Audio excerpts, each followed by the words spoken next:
Nampol Sopo hingga tewas.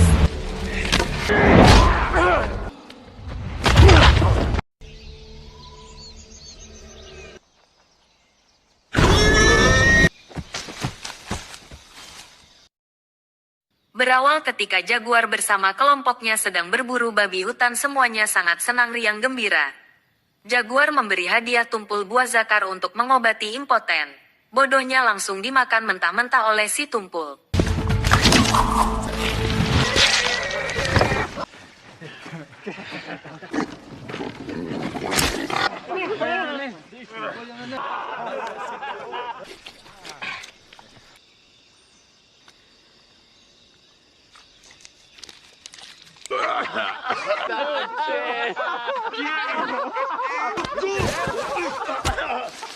Ayah Jaguar menasehati Tumpul supaya tidak mudah terpancing emosi. Dia pun memberi solusi, supaya si Tumpul punya keturunan dengan memberinya daun cincau hutan. Tidak lama Jaguar dan kawan-kawan kedatangan sekelompok suku lain menghampirinya. Ternyata hanya numpang izin lewat dikarenakan desa tempat tinggal sukunya telah dirampas dan akan mencari tempat tinggal baru. Sembari mereka saling bertukar makanan.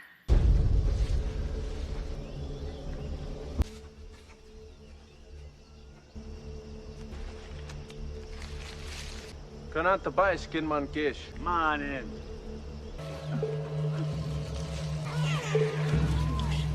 Jaguar terdorong ingin mengetahui lebih jauh tentang masalahnya. Sayang sang ayah menahan Jaguar agar tidak ikut campur urusan mereka. Di perjalanan pulang sang ayah memperingatkan kelompoknya untuk tidak membicarakan apa yang telah terjadi di hutan kepada semua orang warganya. Secara empat mata ayahnya menasehati Jaguar bahwa ketakutan adalah sebuah penyakit, jangan pernah membawa rasa itu masuk ke hatinya.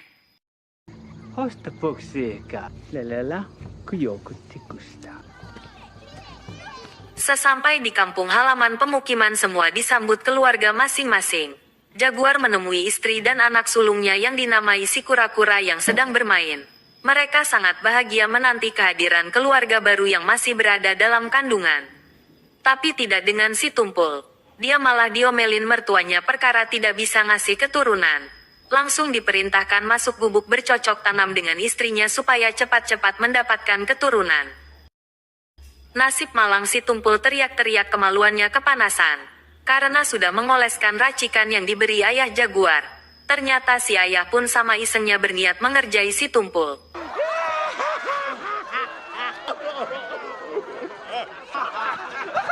Malam hari mereka mengadakan pesta bersama. Akan tetapi tidak dengan Jaguar memikirkan kejadian di hutan tadi. Hingga di pagi harinya ia terbangun dari tidur. Dikarenakan mengalami mimpi buruk, feeling Jaguar sangat kuat.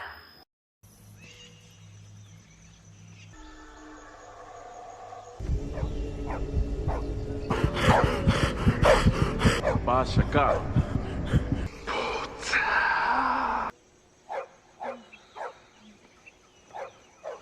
Dari arah lain datanglah suku asing di bawah pimpinan Jarwo bersiap menyerang pemukiman. Sampai Jaguar menyadari firasat buruknya menjadi kenyataan. Ia langsung membangunkan anak istrinya bergegas lari. Mereka mulai membunuh, memperkosa, membakar dan menangkap orang-orang. Jaguar berhasil lari dan menyembunyikan keluarganya ke dalam lubang sumur tua.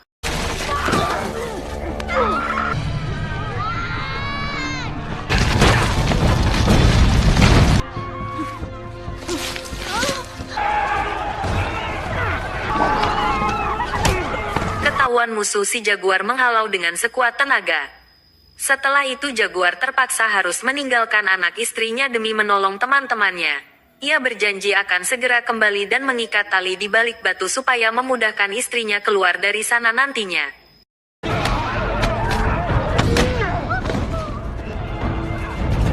Hingga pertarungan sengit pun terjadi. Jaguar nyaris membunuh Sopo. Namun Jarwo berhasil melumpuhkan Jaguar dari belakang. Sopo sangat ingin membunuh Jaguar. Namun dilarang Jarwo. Karena dia ingin membawanya hidup-hidup. Di hadapan Sopo, Jaguar malah menyebut-menyebut ayah. Sopo pun mendapatkan ide membalaskan dendam dengan cara yang lebih ekstrim, menggorok leher ayahnya di hadapan kedua mata Jaguar.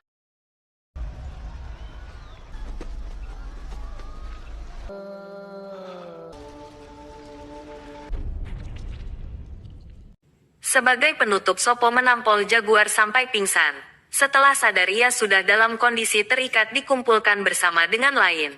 Tumpul teriak histeris ketika melihat istrinya diseret untuk diperkosa. Semua teman-temannya diikat tali sehingga tidak dapat berbuat apa-apa. Hanya bisa menyaksikan kekejian kelompok Jarwo.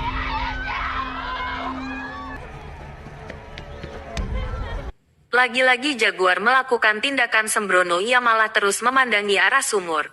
Hingga salah satu dari mereka curiga segera memeriksanya. Untungnya istri dan anaknya langsung sembunyi. Akan tetapi tali yang sudah Jaguar ikat di balik batu diputuskan membuat keduanya kini benar-benar terjebak di dalam sumur.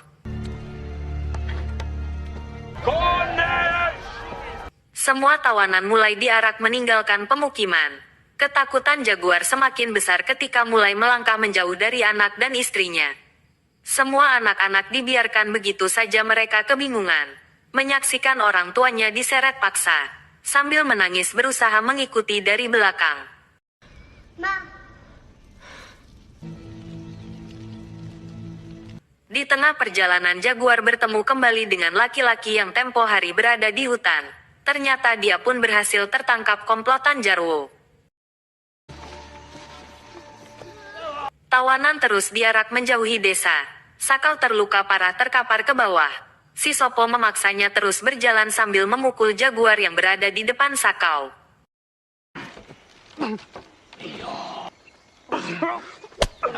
Kini mereka sampai sungai dan menyeberangi. Melawan derasnya arus air sungai. Di sanalah anak-anak pedalaman harus terhenti mengikuti orang tuanya. Di samping tebing luka Sakau semakin parah. Ia oleng ke arah jurang membuat yang lain ikut terseret. Tumpul yang berada di posisi depan berusaha menahannya di balik akar pohon. Setelah berhasil menahan, Sopo melepaskan ikatan Sakau dan membuangnya ke jurang.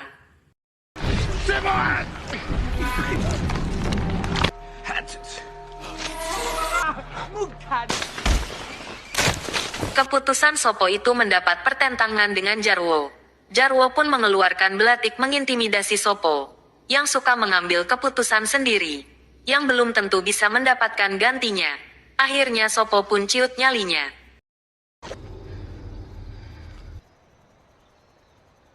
Di malam hari Jarwo menemui anaknya yang baru pertama kali ikut melakukan perburuan manusia dan dihadiahi sebuah pisau belati sebagai tanda resmi. Kelak ia akan menggantikan ayahnya memimpin perburuan.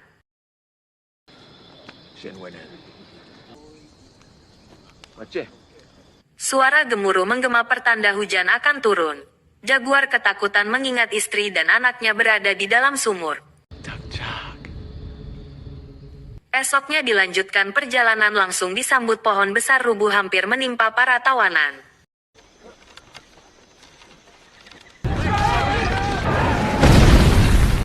Lalu ada seorang gadis kecil yang terjangkit penyakit mendekati rombongan. Mereka semua jijik melihat gadis berpenyakit kulit yang dapat menular itu. Si gadis terus memandangi Jaguar hingga tingkahnya berubah aneh seperti kerasukan leluhur. Dan berkata pada komplotan Jarwo, bahwa kekejian mereka akan segera binasa oleh seseorang yang kini sedang berada di antara mereka. Lelaki yang membawa Jaguar.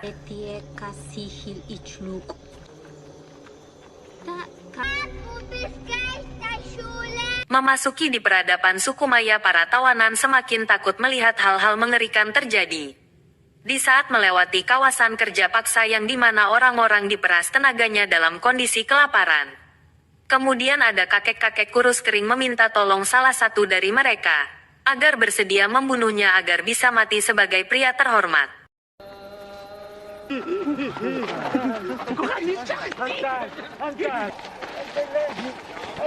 Semua tawanan laki-laki dibaluri cat biru untuk persiapan acara persembahan Dewa Matahari. Sedangkan kelompok perempuan diperjualbelikan dengan cara dilelang. Hanya mertua Tumpul yang tidak laku dijual.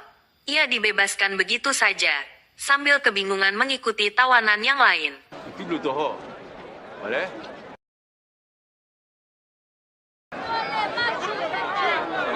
Saat mulai memasuki gerbang piramida, banyak tembok yang dihiasi gambar mengerikan.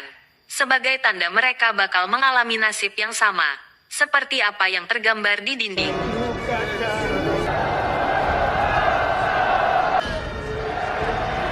Semua warga suku Maya hingar-bingar menyambut kedatangan tawanan, yang segera akan dijadikan persembahan pengorbanan bagi dewanya, agar diturunkannya hujan yang sudah lama dinanti-nantikan, makanan melimpah, rakyat makmur, dan lain-lain.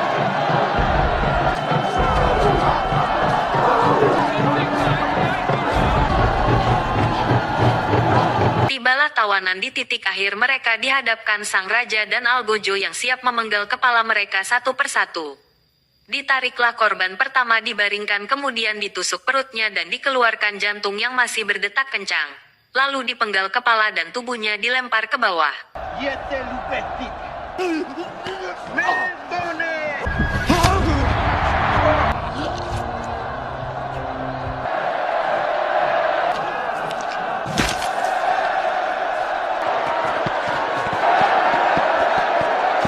Kini giliran Jaguar pun tiba, ia hanya bisa pasrah menghadapi akhir hidupnya. Nampaknya takdir berkata lain, tiba-tiba matahari tertutup bulan. Secara kebetulan hari itu sedang terjadi gerhana matahari. Sang raja dan penasehatnya meyakini bahwa dewa mereka sudah kenyang dengan darah. Semua warga bergemuruh, awan gelap kembali terang, pertanda ritual pengorbanan harus segera diakhiri.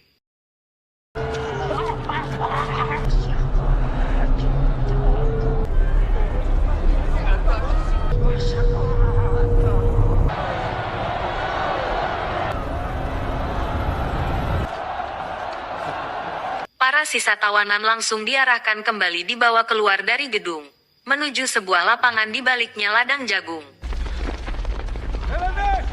Mereka disuruh berlari menuju ladang jagung, namun harus melewati komplotan Jarwo yang memburu siap menghabisi tawanan. Di ujung ada anak Jarwo yang dibekali belatik siap jadi eksekutor. Tumpul kena sasaran tombak. Dilanjutkan Jaguar dengan laki-laki berlari silang agar menyulitkan mereka membidiknya. Ternyata keduanya tetap saja kena sasaran.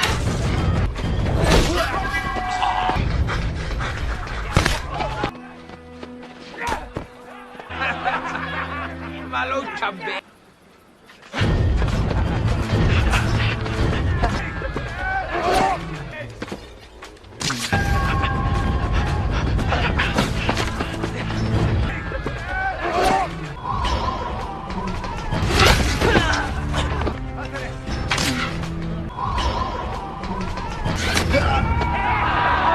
Di saat anaknya Jarwo mau menghabisi Jaguar, Tumpul menolong dengan sekuat tenaga. Jaguar mematahkan ujung panah kemudian dihunuskan ke leher lawan. Jarwo berlari menghampiri anaknya. Jaguar berusaha melarikan diri dari sana. Tidak terima dengan kematian anaknya, Jarwo beserta komplotannya mengejar Jaguar masuk ke dalam hutan.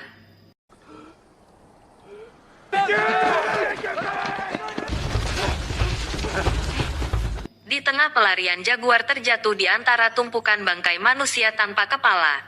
Sejenak ia harus berpijak di atas daging hingga berhasil masuk ke dalam hutan.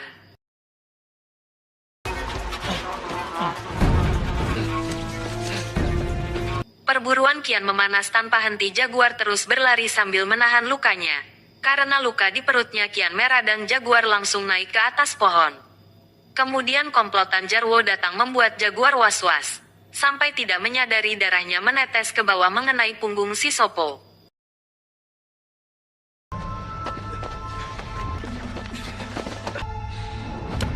Setelah berlalu, Jaguar dikejutkan berdiri dengan seekor macan kumbang berdiri dekat di hadapannya.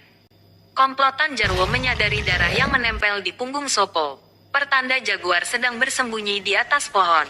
Mereka pun memilih menyebar ke setiap area mengawasi bagian-bagian atas pohon. Hingga akhir terdeteksi ada sesuatu yang bergerak mendekatinya. Mereka tidak mengetahui Jaguar sedang dikejar macan kumbang. Salah satu anak buahnya berusaha mengejar Jaguar sampai posisi belakang Jaguar, di mana macan kumbang kini tepat di belakangnya langsung menerkam mukanya.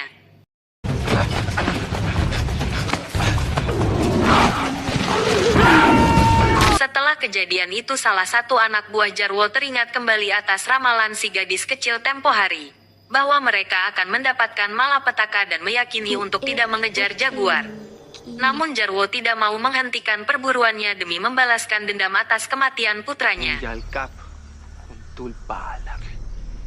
Bising buking tik. Tengah jalan salah satu anak buah Jarwo menemukan jejak jaguar. Namun ia malah apes dipatuk ular berbisa hingga semua memilih meninggalkannya. Karena sudah pasti mati terkena racun ular.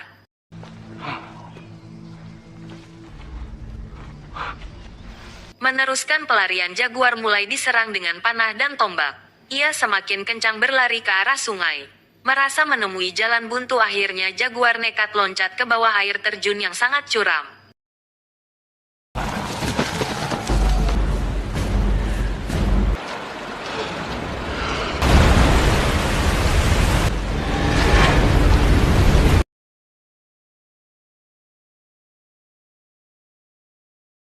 Jarwo berpikir jaguar akan mati namun perkiraannya salah.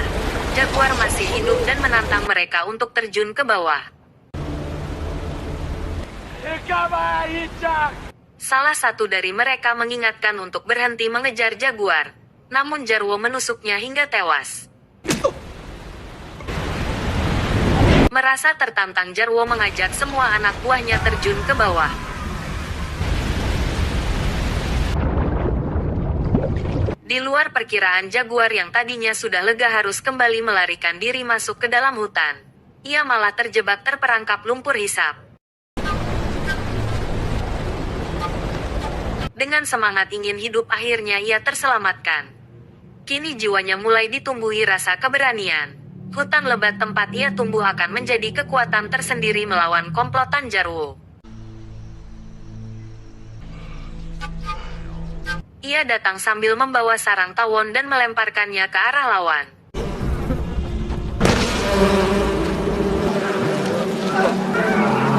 Jaguar mulai memasang strategi melawan mereka. Ia gunakan senjata duri yang sudah dilumuri lendir kodok beracun sebagai alat sumpit. Memanipulasi jejak kemudian berputar arah agar dapat menyerang dari belakang.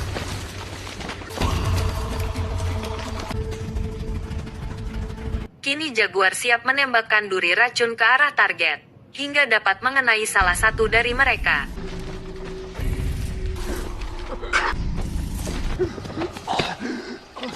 Di saat akan mengambil senjatanya, Sopo sudah ada di depan siap menyerang. Jaguar hanya perlu meluncur dan menampol Sopo hingga tewas.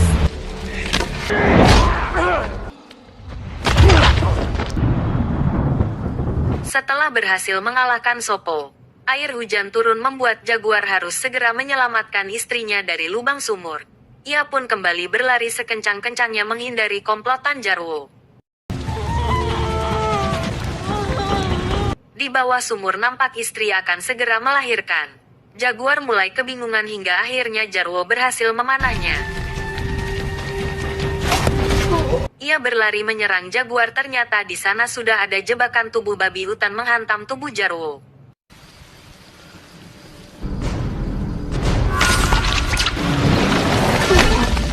Air hujan mulai memenuhi sumur, sang istri mencari tempat yang tinggi. Di sanalah ia dapat melanjutkan lagi berusaha mengeluarkan bayi yang ada dalam kandungan. Sampai akhirnya si bayi terlahir dengan selamat. Jaguar masih harus terus berlari dikejar sisa komplotan Jarwo hingga tibalah di pinggir pantai. Seketika sebuah perhatian teralihkan tertuju pada sekelompok pelayar yang akan menepi.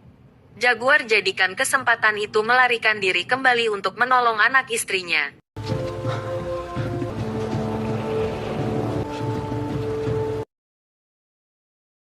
Setelah sampai, hatinya bergetar menyaksikan bayi mungil beserta anak dan istrinya dapat selamat dari maut. Jaguar memilih memboyong semuanya kembali ke hutan, mencari kehidupan baru dan cerita pun berakhir.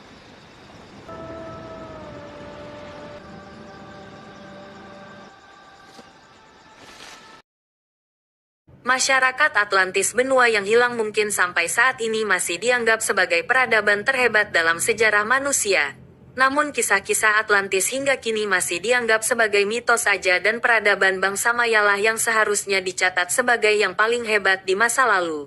Sayangnya peradaban Maya dilaporkan lenyap secara tiba-tiba. Ketika itu di tahun 1517 bangsa Spanyol berlayar ke Amerika Tengah. berniat menghancurkan peradaban yang terkenal akan ritual kematiannya. Akan tetapi saat mereka tiba di sana bangsa Maya telah hilang. Rumah dan bangunan bangsa Maya yang terbuat dari batu-batu kapur sudah tertutupi tanaman liar. Tidak ada tanda-tanda kehidupan di sana. Nah, lenyapnya suku Maya ini masih menjadi salah satu misteri sejarah. Lalu apa yang sebenarnya terjadi pada suku Maya? Suku Maya mencapai masa keemasannya sekitar tahun 900 Masehi, tetapi setelah itu satu persatu kota besar bangsa Maya secara misterius ditinggalkan. Padahal awalnya satu kota besar bisa dihuni sampai 2 juta orang. Ada teori ilmuwan yang memperkirakan bila suku Maya secara berlebihan mengeksploitasi kawasan sekitar tempat tinggal mereka. Akibatnya kawasan itu tidak bisa lagi dimanfaatkan oleh populasi suku yang jumlahnya terus bertambah. Eksploitasi ini juga yang diklaim menimbulkan kekeringan hebat yang memaksa suku Maya meninggalkan kota-kota besar. Seperti Tikal yang pasokan airnya mengandalkan air hujan. Di sisi lain ada teori yang mengatakan ada peperangan dan berbagai ritual penyiksaan, yang akhirnya menciptakan pertikaian dan perang saudara antara etnis. Bagi suku Maya, mereka yang rela mati di altar pemujaan dianggap bisa langsung menuju surga. Mengingat kematian juga dianggap sebagai hal yang sangat sakral. Jadi tidak aneh bila banyak yang rela melakukan ritual ini. Selain itu ada ritual lain yang tidak kalah berbahaya, yaitu memberi makan dewa. Suku Maya melukai bagian tubuh tertentu, kemudian darah yang mengalir dikumpulkan untuk santapan dewa. Yang bikin ngeri bagian tubuh yang dilukai itu antara lain telinga, lidah, dan alat kelamin. Hal ini yang lantas memaksa suku Maya meninggalkan rumah mereka dan memilih tinggal di hutan dengan aman.